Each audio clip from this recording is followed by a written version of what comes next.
Tapos na tayo sa pagalingan.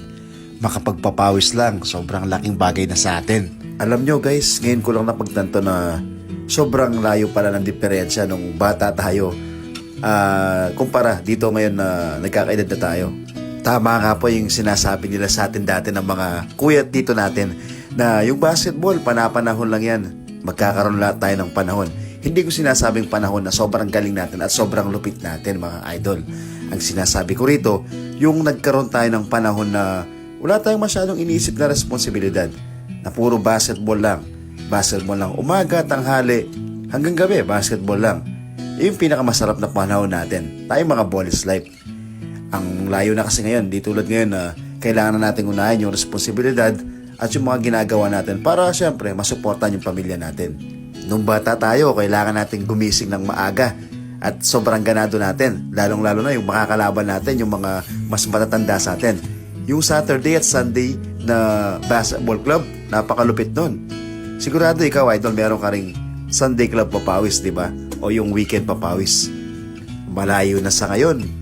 Yung kasi, para makapaglaro tayo, kailangan talagang ayusin natin yung schedule natin, yung oras natin. Trabaho, negosyo, at yung free time, doon pumapasok ang basketball. Ang malupit na papawis gaming natin. Ngayon na nagkakaedad na tayo at nagpapapawis na lang, pwede mong kumustahin at i-mention yung mga dating nakasama maglaro at ngayon nakakasama mo pa rin. Diba napakasarap na pakiramdam na yung mga dati mong nakakalaro nung bata ka at nakakasama, naging barkada, hanggang ngayon meron pa rin silang time para makapag-basketball. Ibig sabihin, hindi talaga natin iniwan yung larong mahal natin, yung larong nagpasaya sa atin. Sabi ko nga, yung larong nagpatibok sa puso natin.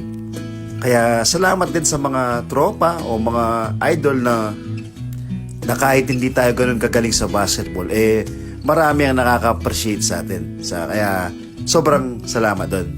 Kaya big respect at saludo sa mga bowlers na kahit nagkakaedad na at pipilay-pilay na, masakit na tuhod at katawan, go pa rin, balls life pa rin, diba? Basketball pa rin. Ako, para sa akin, idol, sobrang laking tulong ng basketball sa mental health ko at physical. Sa'yo, idol, naging malaking tulong ba ang basketball sa'yo? Minahal mo rin ba ito ng sobra tulad ko? Naging balls life ka rin ba? At magiging balls life ka rin ba hanggang sa pagtanda? Ang siguradong sagot mo oo. For the love of the game. Kasi we love the game. We respect the game. Sana mapulot ng mga kabataan yung mga magagandang pag-uugali natin sa basketball noon.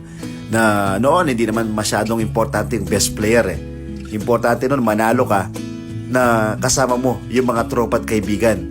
Yung manalo ka na nagpagod kayong lahat, sabi nga nila, mas masarap yung tagumpay kung magkakasama nyo tong naabot ng mga kaibigan mo at kakampi sa basketball. Kaya ikaw, idol, na nakakapanood ng mga video ko, mag-comment ka kung taga-saan ka. At syempre, salamat sa'yo.